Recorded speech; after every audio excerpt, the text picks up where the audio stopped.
Bismillahirrahmanirrahim.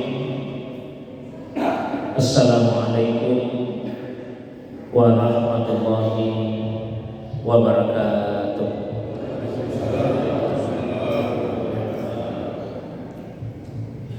Alhamdulillahilladzi anzala sakinata fi qulubil mu'minin.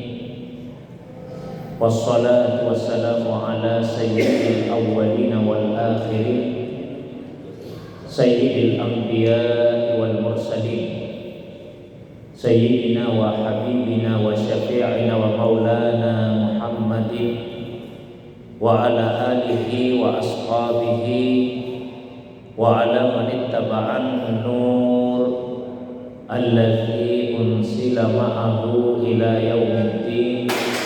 Amma ba'du. Bapak Ibu hadirin sekalian, jamaah subuh yang semoga dirahmati, dimuliakan oleh Allah Subhanahu wa taala. Alhamdulillah, segala puji tentunya hanyalah miliknya Allah Subhanahu wa taala semata-mata. Hanya kepadanya lah kita semua beribadah dengan penuh keikhlasan dan ketundukan. Salawat dan begitu pula salam penghormatan semoga senantiasa Allah curahkan kepada kekasih kita Rasulullah Muhammad sallallahu alaihi wasallam, begitu pula kepada keluarga, para sahabat dan juga pengikutnya yang senantiasa istiqamah menghidupkan sunnah Nabi sallallahu alaihi wasallam. Beliaulah Nabi yang telah mengajarkan kepada kita cara beribadah yang benar dan cara beribadah yang baik kepada Allah Subhanahu wa taala. Jamaah subuh yang semoga dirahmati, dimuliakan oleh Allah Subhanahu wa taala. Pertemuan kita subuh ini adalah lanjutan dari pertemuan sebelumnya, di mana kita telah membahas sebagian dari beberapa prinsip dasar dalam ilmu tasawuf. Untuk mereview kembali apa yang telah sama-sama kita kaji pertemuan yang lalu, telah kita pahami bersama bahwa tasawuf itu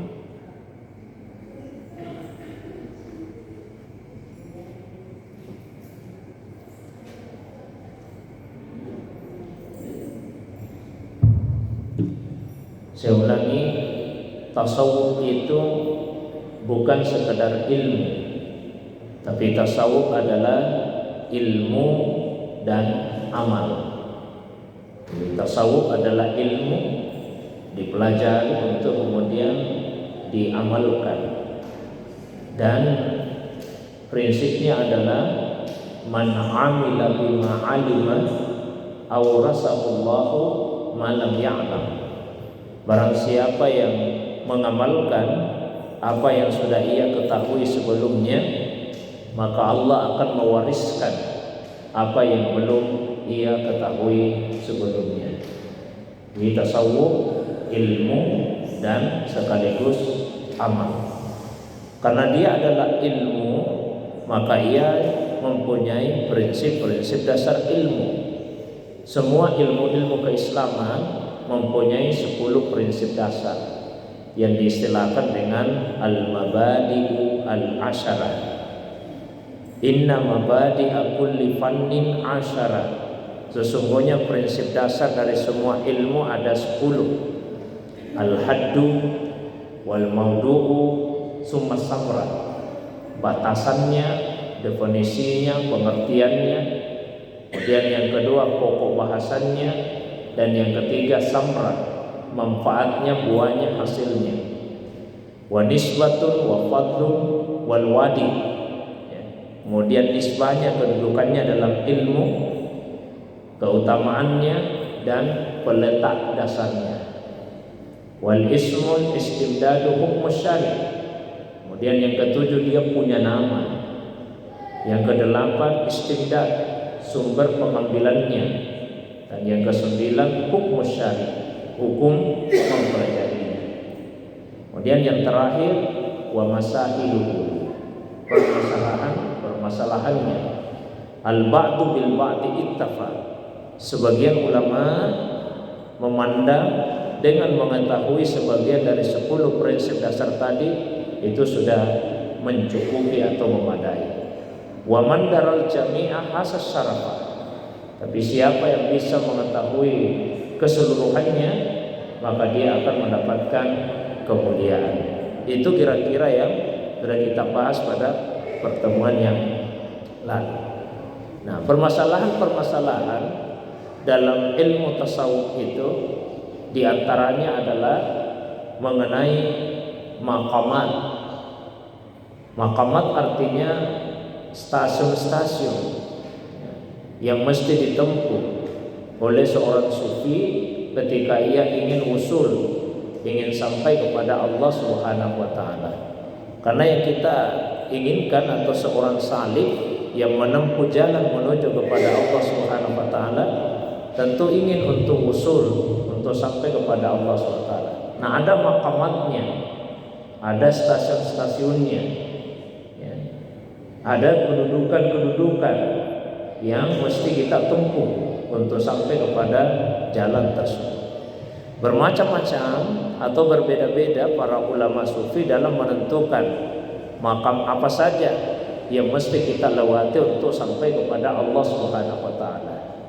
Namun dari sekian banyak pendapat tersebut, pada umumnya para ulama sufi memandang stasiun yang pertama adalah at-taubah. Itu pandangan dari banyak ulama sufi. Sehingga misalnya di dalam kitab Ar-Risalah Al-Qushairiyah fi Ilmi Tasawuf, kitab inilah yang dipandang sebagai kitab sistematis pertama yang membahas tentang ilmu tasawuf. Sehingga penulis kitab ini yaitu Abu Al-Qasim Abdul Karim bin Hawazin Al-Qushairi An-Naisaburi, yang lebih dikenal dengan sebutan Imam Al-Qushairi qaddasallahu sirrah, itu dipandang sebagai wadi, sebagai peletak dasar dari ilmu tasawuf. Nah, di dalam kitab Ar-Risalah Al-Qushairiyah ketika masuk kepada pembahasan tentang maqamat, maka beliau memulai dengan membahas tentang taubat. Ya, jadi pembahasan itu diawali dengan pembahasan tentang taubat. Apa itu taubat? Kalau secara bahasa, taubat itu artinya adalah kembali. Taba yatubu taubatan. Yang dimaksud di sini adalah kembalinya seorang hamba yang berada dalam kemaksiatan kembali kepada ketaatan untuk bisa usul, untuk bisa sampai kepada Allah Subhanahu wa taala. Karena kalau kita umpamakan secara sederhana, misalnya kita ingin menuju ke satu tempat, mestinya ambil jalan ke kanan untuk sampai ke tujuan. Tapi kemudian ada yang malah mengambil jalan ke kiri. Kalau terus menerus dia berada dalam perjalanan menuju ke arah kiri, dia tidak akan pernah sampai kepada tujuan yang dikehendaki. Semakin lama dia berjalan, justru akan dia semakin jauh dari tujuannya tersebut. Nah, cara pertama yang harus dia lakukan untuk tetap bisa sampai ke tujuannya, dia harus kembali ke jalan yang benar, ke arah kanan. Nah, kalau diumpamakan Bapak Ibu jamaah sekalian, untuk bisa usul sampai kepada Allah Subhanahu wa taala, maka tentu kita harus melakukan ketaatan, melakukan ibadah. Tapi jika ada seseorang yang malah berbuat maksiat, maka semakin tenggelam dalam kemaksiatan, itu akan semakin membuat dia jauh dari Allah Subhanahu wa taala. Maka cara pertama yang harus dia lakukan untuk tetap bisa sampai kepada Allah, dia harus kembali ke jalan ketaatan. Nah, kembalinya seorang hamba yang tadinya berada dalam maksiat kembali kepada ketaatan untuk menuju kepada Allah Subhanahu wa taala, itulah yang dinamakan dengan taubat. Maka taubat ini ada syarat-syaratnya. Tidak dipandang seseorang itu bertaubat kecuali apabila persyaratan itu bisa dia penuhi. Syaratnya yang paling pertama, harus dia hentikan dosa itu, harus dia hentikan maksiat tersebut. Jika ia tidak menghentikan kemaksiatannya, maka dia tidak akan pernah bisa sampai kepada Allah Subhanahu wa taala. Dia tidak dipandang sebagai orang yang bertaubat. Kemudian yang kedua, dia harus menyesali dosa yang dia lakukan, dan itu intinya taubat. Nabi SAW bersabda, at-taubatu an-nadamatu. Inti dari taubat itu adalah penyesalan. Kalau orang tidak menyesali dosanya yang pernah ia lakukan, meskipun ia sudah menghentikannya, dia tidak dipandang bertaubat.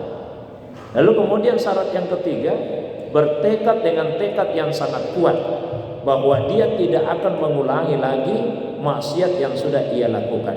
Barulah dia disebut dengan taubat. Ini makam yang pertama. Kemudian dalam kitab yang sama, setelah itu beliau membahas tentang mujahadatun nafs.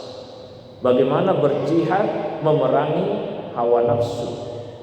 Karena penyebab manusia melakukan perbuatan dosa, ada yang merupakan eksternal, godaan di luar dirinya. Ada yang sifatnya internal, dari dalam dirinya sendiri. Yang berada di dalam diri kita itu adalah nafsu. Dan ini yang berat. Saya ceritakan sedikit tentang nafsu ini Bapak Ibu sekalian. Manusia itu hakikatnya ada pada ruhnya. Jadi hakikat manusia ada pada ruhnya. Ketika ruh itu belum ditiupkan masuk ke dalam tubuh, maka dia belum dipandang sebagai seorang manusia. Nabi Adam alaihissalam misalnya, dalam Al-Quran kan diceritakan, idz qala rabbuka lil malaika inni khaliqun basaran min tin. Ketika Tuhanmu berfirman kepada para malaikat, sesungguhnya saya akan menciptakan seorang manusia yang fisiknya dari tin, dari tanah. Ketika Nabi Adam alaihissalam masih berbentuk tin, masih berbentuk tanah, itu belum dipanggil Adam alaihissalam, karena belum ada hakikat pada dirinya. Kapan kemudian dia dipanggil dengan Adam? Setelah ditiupkan ruh ke dalam jasadnya tersebut. Wa nafakhtu fihi min ruhi, dan saya kemudian meniupkan ruh ke dalam dirinya. Sama dengan kita ini manusia Bapak Ibu sekalian. Di dalam hadis Rasulullah SAW menjelaskan, inna ahadakum yujma'u khalquhu fi batni ummihi arba'ina yauman nutfah. Sesungguhnya tiap-tiap orang di antara kalian disempurnakan penciptaannya dalam perut ibunya 40 hari sebagai nutfah. Summa yakunu alaqatan misla dzalik. Kemudian menjadi alaqah dalam jumlah hari yang sama. Summa yakunu mudghatan misla dzalik. Kemudian menjadi mudghah juga dalam jumlah hari yang sama. Nutfah itu sperma, alaqah sesuatu yang menempel di dinding rahim, dan mudghah sekerat daging. Nah, semua proses ini berlangsung di dalam rahim seorang ibu selama 40 hari dikali 3. 40 hari dikali 3 berarti sama dengan 120 hari. 120 hari sama dengan 4 bulan. Setelah 4 bulan, yursalu ilaihi malak. Diutuslah satu malaikat. Untuk apa? Fayamkuhu fihi ruh. Ditiupkanlah ruh ke dalam jasad manusia tersebut. Nah, di situ sudah ada hakikatnya sebagai manusia. Jadi kita ini manusia, ada tubuh kita dan ada ruh. Ya, ruh yang ditiupkan itu bahasa Allah dalam Al-Quran dan bahasa Nabi Sallallahu Alaihi Wasallam di dalam hadis. Jadi ruh ta'alluq dengan jasad. Ruh itu ta'alluq dengan jasad kita. Ketika ruh ta'alluq dengan jasad, maka muncullah qalbu, muncullah hati. Jadi hati itu ada ketika ruh ta'alluq dengan jasad kita, muncul hati. Hati ini punya dua ain, punya dua mata. Satu mata yang memandang ke ruh dan satu mata yang memandang ke tubuh kita. Pada saat ruh, tubuh menyatu muncul hati, maka tumbuh pula di dalam hati itu nafs. Tumbuh keinginan-keinginan. Muncullah nafsu. Itulah sebabnya kalau ruh sudah tidak ada lagi, di dalam tubuh seseorang, maka hilang pula nafsnya, hilang keinginan-keinginannya, muncul nafs. Keinginan-keinginan yang tumbuh dari diri manusia itu pada dasarnya ada keinginan yang buruk.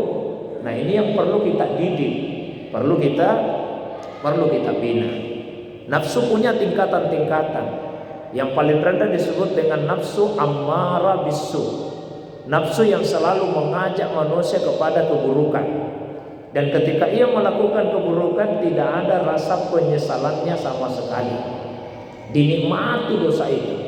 Ini ruhnya, mohon maaf, ini nafsunya orang-orang yang kafir, orang-orang yang tenggelam dalam maksiat. Di atas dari nafsu ammarah bisu itu dinamakan dengan nafsu lawwamah.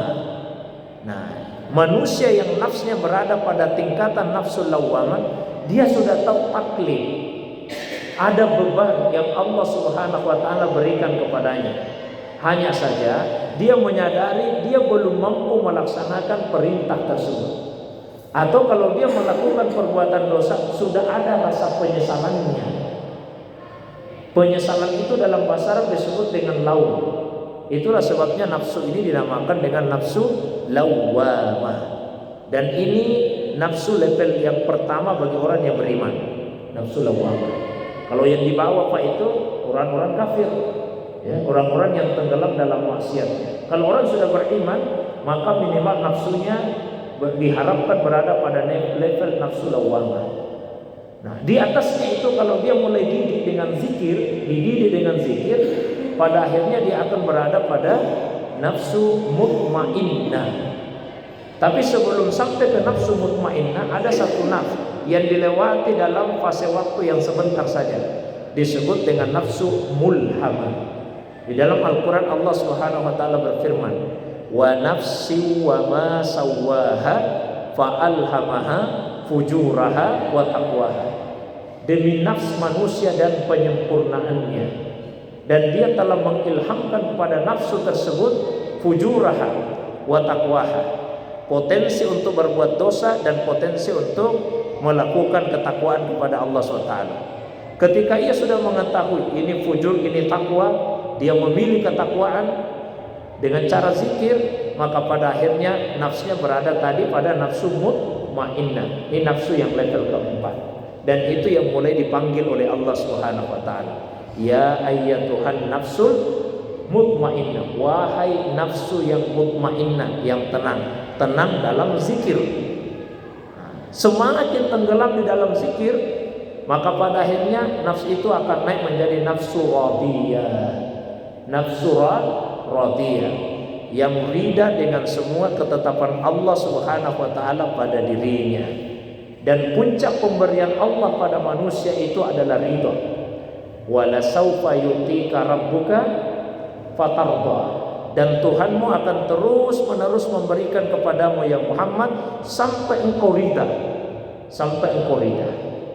Nah, setelah itu naik ke nafsu yang berikutnya dinamakan dengan nafsu mardiyah, yang diridai oleh Allah Subhanahu wa taala, dan puncaknya adalah nafsu kamilah. Semua nafsunya para rasul, para nabi ada di level yang ketujuh ini, nafsu kamilah. Meskipun tingkatan kamilah, kesempurnaan mereka juga berbeda-beda. Yang paling tinggi adalah nafsunya Rasulullah sallallahu alaihi wasallam. Dengan cara apa nafsu itu dibimbing, dididik? Di antaranya adalah melalui zikir. Ya, melalui zikir. Dan cara yang berikutnya adalah dengan tidak memberikan apa yang menjadi kebutuhan nafsu. Sehingga disyariatkanlah kita untuk berpuasa. Karena nafsu itu suka untuk makan, suka untuk minum, suka untuk menyalurkan hasrat seksual dan sebagainya. Dididik melalui ibadah puasa. Ini semua membutuhkan metode-metode. Metode itulah yang dinamakan dengan tariqah. Nah, ini sudah masuk kita. Jadi metode untuk sampai kepada Allah Subhanahu wa taala melalui zikir, untuk melawan hawa nafsu tadi, itu yang dinamakan dengan tariqah. Kita bisa secara sederhana mengatakan seperti ini. Kalau tasawuf itu bisa diamalkan secara personal, secara perorangan. Tapi tariqah tidak. Tariqah itu ada lembaganya, ada komunitasnya. Karena yang namanya tarikat mesti ada mursyidnya, ada guru yang memberikan tuntunan, dan ada muridnya. Ya, ada murid, ada jamaahnya.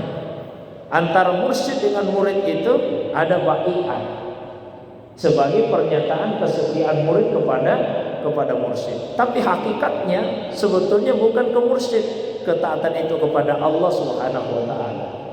Ibaratnya para sahabat Nabi sallallahu alaihi wasallam ketika membaiat Rasulullah SAW, baiat itu hakikatnya adalah baiat kepada Allah. Di dalam Al-Quran pada surah Al-Fat, Allah Subhanahu wa taala berfirman, innal ladzina yubayi'unaka innama yubayi'unallaha yadullahi fawqa aydihim faman nakasa fa innama yanqusu ala nafsihi wa man aufa bima ahada alaihi Allah fasayutihi ajran azimah. Sesungguhnya orang-orang yang membaiatmu ya Muhammad sallallahu alaihi wasallam, pada hakikatnya mereka membaiat Allah. Tangan Allah di atas tangan-tangan mereka. Maka siapa yang melanggar baiat tersebut, sungguh dia telah merugikan dirinya sendiri. Dan siapa yang berpegang teguh, siapa yang memenuhi baiat yang sudah dinyatakannya dengan penuh kesungguhan, maka Allah akan memberikan kepadanya ajran azimah, pahala yang sangat agung. Ini mesti ada baiat dari seorang murid kepada mursyidnya, pernyataan sumpah setia. Sekali lagi, hakikatnya baiat itu adalah kepada Allah Subhanahu wa taala. Maka untuk usul sampai kepada itu membutuhkan mursyid. Gimana caranya? Kalau saya belum punya mursyid, banyak-banyaklah bersalawat kepada Nabi sallallahu alaihi wasallam. Perbanyak salawat kepada Nabi. Karena seorang mursyid tidak bisa menjadi mursyid kecuali ada izin dari gurunya juga. Gurunya tidak bisa menjadi mursyid kalau kecuali ada izin dari mursyidnya yang berikut. Begitu seterusnya sampai kepada Rasulullah sallallahu alaihi wasallam. Ada silsilahnya, ada mata rantainya sampai kepada Nabi sallallahu alaihi wasallam. Karena Nabilah yang bisa mengantarkan kita untuk sampai kepada Allah Subhanahu wa taala. Itu Nabi Pak yang bisa mengantarkan kita untuk sampai kepada Allah Subhanahu wa taala. Saya sudah sampaikan tadi, terpotong tadi, di dalam tubuh kita ini ada ruh, ya. Di dalam diri kita juga ada kalbu. Kalbu itu tempatnya ma'rifat. Jadi hati itulah yang menjadi tempat ma'rifat, tempat mengenal Allah. Ruh itu tempat mahabbah, tempat mencintai Allah Subhanahu wa taala. Di dalam ruh ada yang disebut dengan sir, rahasia. Biasa juga dinamakan dengan ruhur-ruh, ruhnya ruh. Sir itulah tempat untuk musyahadah, tempat untuk menyaksikan Allah Subhanahu wa taala. Bahkan sebetulnya di dalam sir masih ada sir. Ini disebut dengan sirrul sir, rahasianya rahasia. Dinamakan juga dengan akhfa. Wa ya'lamu sirra wa akhfa. Allah mengetahui sir dan Allah mengetahui akhfa. Disitulah kita bisa musyahadah Allah SWT melalui wasilah Rasulullah sallallahu alaihi wasallam. Jadi yang belum punya mursyid, caranya perbanyak bersalawat kepada Nabi sallallahu alaihi wasallam. Ada seorang sufi yang mengajarkan seperti ini. Jika seseorang itu punya mursyid, dia bisa bersalawat dalam sehari semalam ya minimal 200 kali.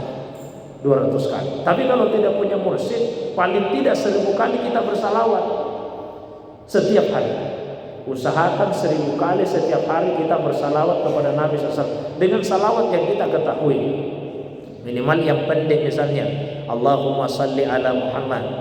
Ya, mau agak panjang Allahumma salli ala Sayyidina Muhammad wa ala ali Sayyidina Muhammad kama sallaita ala Sayyidina Ibrahim wa ala ali Sayyidina Ibrahim wa barik ala Sayyidina Muhammad wa ala ali Sayyidina Muhammad kama barakta ala Sayyidina Ibrahim wa ala ali Sayyidina Ibrahim fil alamin innaka Hamidum Majid, yang biasa disebut dengan salawat Ibrahimiyah 1000 kali per hari.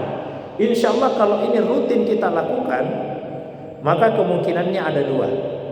Kemungkinan yang pertama, Rasulullah SAW akan mendatangi orang yang rajin bersalawat tersebut. Lalu Nabi akan memberi dia tuntunan kepada siapa dia mesti berguru, siapa yang harus dia datangi untuk dia jadikan sebagai mursyid.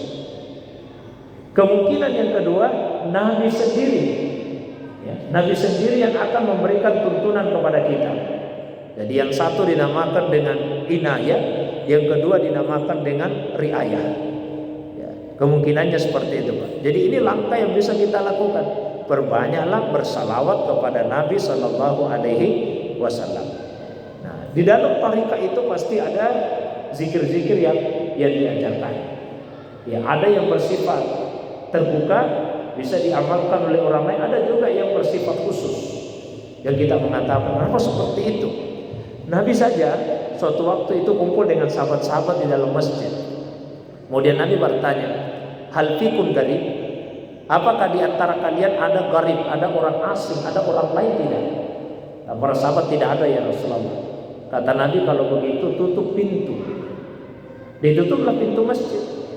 Lalu Rasulullah SAW kemudian mentalkinkan, mengajarkan kepada mereka untuk membaca kalimat la ilaha illallah. Apakah sebelum itu para sahabat tidak tahu mengucapkan kalimat la ilaha illallah? Tentu mereka sudah mengucapkan itu. Karena tanda seseorang itu masuk Islam adalah dengan bersyahadat, dengan mengucapkan kalimat la ilaha illallah. Tapi dalam konteks tadi Nabi mengajarkan secara khusus bagaimana berzikir dengan kalimat la ilaha illallah itu. Ini yang Nabi ajarkan secara khusus kepada mereka. Nah, sehingga di dalam tarikat ada juga zikir-zikir yang semacam itu. Jamaah yang dimuliakan oleh Allah. Tapi yang secara umum saja saya sampaikan, ini amalan yang bersifat umum. Paling tidak dalam sehari semalam kita berzikir dengan menunaikan 3 hak dalam semalam ini, supaya ada yang bisa kita amalkan secara praktis. Ya. Yang pertama, tunaikanlah haknya Allah. Yang kedua, tunaikan hak Rasulullah Sallallahu Alaihi Wasallam. Dan yang ketiga, tunaikan hak diri kita sendiri. Ya. Mari kita sama-sama Bapak Ibu jamaah sekalian, kita amalkan 3 ini. Satu, tunaikan haknya Allah. Yang kedua, tunaikan haknya Rasul. Dan yang ketiga, tunaikan hak diri kita sendiri. Bagaimana cara menunaikan hak Allah Subhanahu Wa Taala? Dengan membaca tasbih, tahmid, tahlil, takbir, hauqalah. Subhanallah, walhamdulillah, wa la ilaha illallah, wallahu akbar, wa la haula wa la quwata illa billah. Satu. Yang kedua, tunaikan haknya Rasul. Gimana cara kita menunaikan hak Rasul? Yaitu dengan bersalawat. Dengan bersalawat. Minimal kita ucapkan Allahumma salli ala Muhammad, Allahumma salli ala Sayyidina Muhammad. Kemudian yang ketiga, tunaikan hak diri kita sendiri. Bagaimana cara menunaikan hak diri kita? Dengan istighfar. Yang pendek misalnya astaghfirullah, ya. Yang agak pertengahan astaghfirullah wa atubu ilaihi. Agak panjang astaghfirullahalazim alladzi la ilaha illa huwal hayyul qayyum wa atubu ilaihi. Astaghfirullahalazim alladzi la ilaha illa huwal hayyul qayyum wa atubu ilaihi. Usahakan setiap pagi dan petang 3 bentuk zikir tadi kita amalkan. Pagi itu selesai salat subuh seperti sekarang sampai sebelum matahari terbit kita zikir. Petang maksudnya adalah setelah selesai salat asar sampai sebelum matahari terbenam. Rutinkanlah, dawamkanlah 3 bentuk zikir tadi. Subhanallah, walhamdulillah, wa la ilaha illallah, wallahu akbar, wa la haula wa la quwata illa billah. Kemudian Allahumma salli ala Sayyidina Muhammad wa ala ali Sayyidina Muhammad. Kemudian yang ketiga, astaghfirullahalazim alladzi la ilaha illa huwal hayyul qayyum wa atubu ilaihi. Ini baru zikir lisan. Ya, ini baru zikir lisan. Nah, selain zikir lisan, ada zikir qalbu. Zikirnya hati kita. Kalau zikir lisan ada batasannya. Ada batasan waktunya, ada batasan tempatnya, ada batasan jumlahnya, ada batasan keadaannya. Tapi kalau zikir qalbu tidak ada batasannya sama sekali. Tidak ada batasan tempat, tidak ada batasan waktu, tidak ada batasan jumlah, tidak ada batasan keadaan. Kapan saja, di mana saja, dalam keadaan bagaimanapun, qalbu kita diusahakan tetap berzikir kepada Allah Subhanahu wa taala. Itulah makna dari ucapan Aisyah radhiyallahu anha. Beliau berkata, "Wa kana Rasulullah sallallahu alaihi wasallam yazkurullaha fi kulli ahyanihi." Adalah Rasulullah sallallahu alaihi wasallam itu senantiasa berzikir sepanjang hidupnya. Nabi itu tidak pernah lalai dari mengingat Allah Subhanahu wa taala. Sehingga terakhir, sebelum sesi dialog ini Bapak Ibu sekalian, ada hadis yang sering disalahpahami orang. Hadis yang menceritakan bahwa Nabi pernah lupa di dalam salat. Memang hadisnya sahih. Nabi juga pernah mengalami lupa di dalam salat. Ketika beliau salat zuhur atau salat asar, beliau hanya melaksanakan 2 rakaat saja. Cuma 2 rakaat, dan tidak ada sahabat yang menegur Nabi. Bahkan Rasulullah sudah meninggalkan tempat salatnya. Barulah setelah itu ada yang datang menemui Nabi, namanya Khirbaq. Bertanya, "Ya Rasulullah, apakah Anda sengaja meringkas salat atau Anda lupa?" Dan Nabi jawab, "Mana situ walam tuksar." Saya tidak lupa, salat juga tidak dikasar. Kata sahabat tadi, "Kalau tidak dikasar ya Rasulullah, berarti Anda lupa. Karena tadi kita cuma melaksanakan salat itu sebanyak 2 rakaat." Nabi tanya sahabat-sahabat yang lain.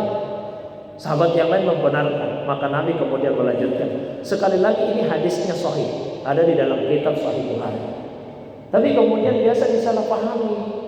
Dia mengatakan, ternyata Nabi juga pernah lalai sama dengan kita ini manusia.